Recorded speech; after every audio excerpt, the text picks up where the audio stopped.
Mrs Shirazi اسے واجدان house سے متعارف کرواتے ہوئے نچلی منزل پر ہی ہال نما ایک ایسے کمرے میں لے آئی تھیں جو دیکھنے میں کسی آرٹسٹ کا اسٹوڈیو لگتا تھا۔ Water colour, oil paint, acrylic, ہر طرح کی پینسلز، مختلف brushes, canvas papers, heavy card stock, غرض کہ ہر وہ مٹیریل موجود تھا جو ایک آرٹسٹ کو اپنی تخلیق کے لیے درکار ہو سکتا تھا۔ اس نے گھوم کر چاروں طرف دیکھا۔ قدرتی مناظر کی بے پناہ خوبصورت پینٹنگز دیواروں پر لگی تھیں اور کچھ پیک شدہ حالت میں دیواروں کے پاس ہی رکھی گئی تھیں۔ بیش قیمت پینٹنگز، آرائشی اشیاء، کرسٹل، لکڑی اور مٹی سے بنے منفرد اور مختلف ڈیکوریشن پیس۔ جنت ایک ایک چیز اشتیاق کے عالم میں دیکھ رہی تھی۔ جب ہم یہاں شفٹ ہوئے تو میرے منع کرنے کے باوجود فارس شیرازی ہاؤس سے یہ سب لے آیا تھا۔ وہ چاہتا تھا میں اس گھر کو اپنی پینٹنگ سے سجا دوں۔ جنت نے چونک کر ان کی طرف دیکھا۔ الیکٹرک وہیل چیئر پر پرجمان وہ اس کے پاس آ کر رک گئی تھیں۔ میک اپ سے عاری چہرہ نکھرا نکھرا سا لگ رہا تھا۔ آپ آرٹسٹ ہیں؟ یہ سب پینٹنگز؟ وہ حیران ہوئی تھی۔ بس شوخیہ رنگوں سے کھیل لیا کرتی تھی۔ ان کے لبوں پر مدھم سی مسکراہٹ ٹھہر گئی۔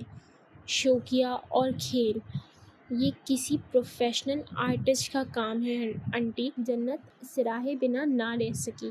کمال کی آرٹسٹ تھیں مسز شیرازی۔ قدرتی مناظر کو دیکھ کر اصلی تصاویروں کا گمان ہو رہا تھا۔ مسز شیرازی نے اس کی آنکھوں میں ابھرتے حیرت، تجسس اور اشتیاق کے ملے جلے تاثرات کو بہت غور سے دیکھا تھا۔ ایک وقت تھا جب مجھے لگتا تھا اگر میں پینٹنگ چھوڑ دوں گی تو زندہ نہیں رہوں گی۔ دیوار پر ہنزا کی بلند بالا پہاڑوں کی تصویر پر متحرک جنت کی انگلیاں ساکت ہو گئیں۔ میں نے پینٹنگ چھوڑ بھی دی اور زندہ بھی رہی، انہوں نے کہا۔ جنت نے مڑ کر ان کی طرف دیکھا۔ وہ اپنے دائیں ہاتھ کو اب بھی ذرا مشکل سے حرکت دے پاتی تھیں، جن سے متعلق ہم یہ گمان کر لیتے ہیں کہ ان کے بغیر نہیں رہ پائیں گے، تو وقت اپنے طور پر ثابت کر دیتا ہے کہ ان کے بنا بھی رہا جا سکتا ہے۔ وہ سن ہوئی تھی اپنی جگہ، بھلا جیسے دل پر لگا تھا۔ وجود ماضی اور حال کے درمیان پنڈولیم کی طرح جھولنے لگا تھا۔ اس نے اذیت بھرے احساس کے ساتھ مسز شیرازی کو دیکھا۔ ان کی آنکھوں میں بھی کرب کی نمی تھی، مگر لبوں پر ایک زندہ مسکان ٹھہری تھی۔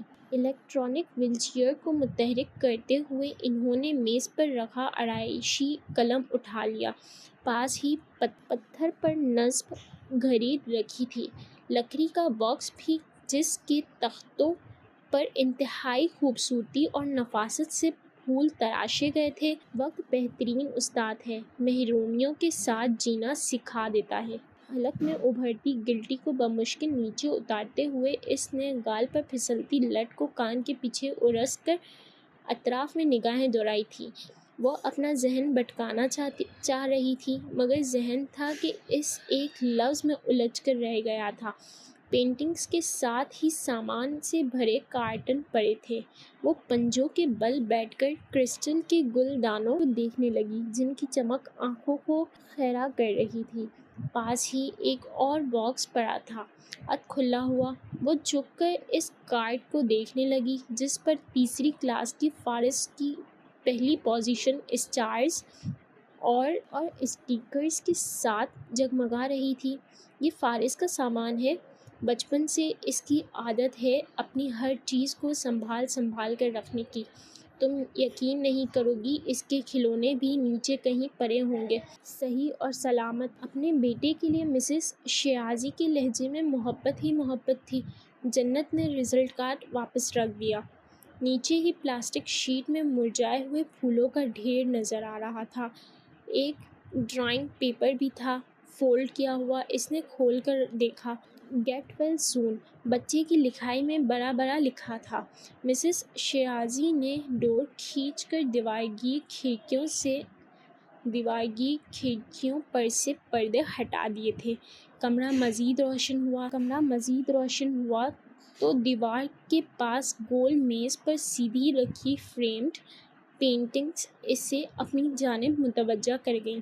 پرفیکٹ، اس کے لبوں سے بے اختیار نکلا تھا۔ مسز شیرازی نے اسے مسکرا کر دیکھا۔ سب سے آخر میں زرکار فریم والی بڑی پینٹنگ رکھی گئی تھی۔ بے حد احتیاط سے اسے سیدھا کیے وہ کچھ مبہوت ہو کر دیکھنے لگی تھی۔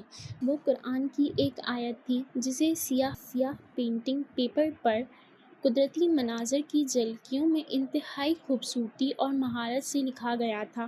اِنَّ مَعَ الْعُسْرِ یُسْرًا۔ تمام حروف مختصر مناظر خود میں سموئے ہوئے تھے۔ پھول، آسمان، خزاں، رسیدہ درخت، خاردار جھاڑیاں اور ہرے بھرے درختوں کے جھنڈ، وسیع سبزہ زار۔ العسر لفظ میں خزاں کا منظر تھا، سرسبز پھول، ہرے بھرے درخت اور وسیع سبزہ زار کی جھلک دکھلاتا ہوا، مگر یسریٰ کا الف مختلف تھا، حجم میں بھی لکھائی میں بھی۔ حرف الف آسمانی رنگ کا آسمان کی ہی طرف اٹھا لہلاتے بادلوں کی خوبصورت جھلک دکھلا رہا تھا۔ پوری آیت ایک ہی لکھائی، ایک ہی انداز میں تھی، آؤٹ لائن بھی ایک ہی رنگ، مگر الف جو آسمان کی جھلک دکھلاتا تھا وہ سب سے الگ، سب سے نمایاں، سب سے منفرد تھا۔ جنت کافی دیر تک ریئلسٹک انداز میں بنائے گئے ان مناظر کو حروف کے اتار چڑھاؤ اور سیاہ بیک گراؤنڈ پر سنہری روشنی کی طرح ابھرتی اس آیت کو دیکھتی رہی۔ میں بھی یہی چاہتی تھی کوئی اسے دیکھے، پھر دوبارہ دیکھے، پھر دوبارہ دیکھے اور تب تک دیکھتا رہے جب تک اس کا راز نہ پا لے۔ راز؟ اس نے چونک کر مسز شیرازی کو دیکھا تھا۔ کیا آرٹسٹ بھی اپنی پینٹنگز میں راز چھپاتے ہیں؟ مسز شیرازی مسکرا دی۔ وہ راز میرا نہیں، اس آیت کا ہے، اس آیت میں ہی چھپا ہے۔ جنت کی آنکھوں میں ایک غیر مبہم سا تاثر آ کر ٹھہر گیا۔ قرآن کی ہر آیت ایک جواب ہے اس سوال کا جو انسان کے اندر اٹھتا ہے۔ جواب اس وقت تک سمجھ نہیں آ سکتا جب تک سوال سمجھ میں نہ آئے۔ مسز شیرازی کہہ رہی تھیں، اب اس آیت کو دیکھ لو، یہ بھی ایک سوال کا جواب ہے، وہ سوال جو ایک وقت میں میرے اندر اٹھا تھا اور جو اب کسی وجہ سے تمہارے اندر بھی ہوگا۔ کچھ سوال مختلف ہو سکتے ہیں مگر ان کا جواب ایک ہی ہوتا ہے۔ ناسمجھی کے عالم میں مسز شیرازی کو دیکھتے جنت کی مضطرب نگاہیں اسر پر آ کر ٹھہر گئیں۔ اس کی تمام تر توجہ اب وہیں تھی، خزاں میں مرجھائے ہوئے درختوں اور پتوں پر۔ آزمائش کی وادیوں میں بھٹکتے ہر انسان کو اس آیت پر غور کرنا چاہیے، ہر مریض کو، ہر سقیم کو، ہر علیل کو۔ وہ کہہ رہی تھیں فریم پر جنت کی مخروطی انگلیوں کی گرفت یکایک مضبوط ہوئی تھی۔ اس آیت کا صرف وہی مطلب نہیں ہے جو ہم اکثر پڑھ یا سمجھ لیتے ہیں۔ اس آیت کا ایک اور مطلب اس کے حروف میں کہیں چھپا ہے۔ ان کا لہجہ پراسراریت میں ڈھلا تھا۔ دوسرا مطلب؟ جنت کے لب ہلے۔ مسز شیرازی کے لبوں پر مدھم سی مسکراہٹ لیے اسے چند لمحوں تک دیکھتی رہیں۔ چلو میں تمہیں ایک ہنٹ دیتی ہوں، میں نے جان بوجھ کر یسریٰ کے الف کو نمایاں کیا ہے تاکہ میری طرح کسی کو دقت کا سامنا نہ ہو اور اسے آغاز پکڑنے میں کچھ آسانی ہو۔ اپنی بات کے اختتام پر دھیرے سے مسکراتے ہوئے انہوں نے الیکٹرک وہیل چیئر کا رخ دروازے کی جانب موڑ دیا تھا اور جنت کمال پینٹنگ ہاتھوں میں لیے اپنی جگہ کھڑی رہ گئی تھیں۔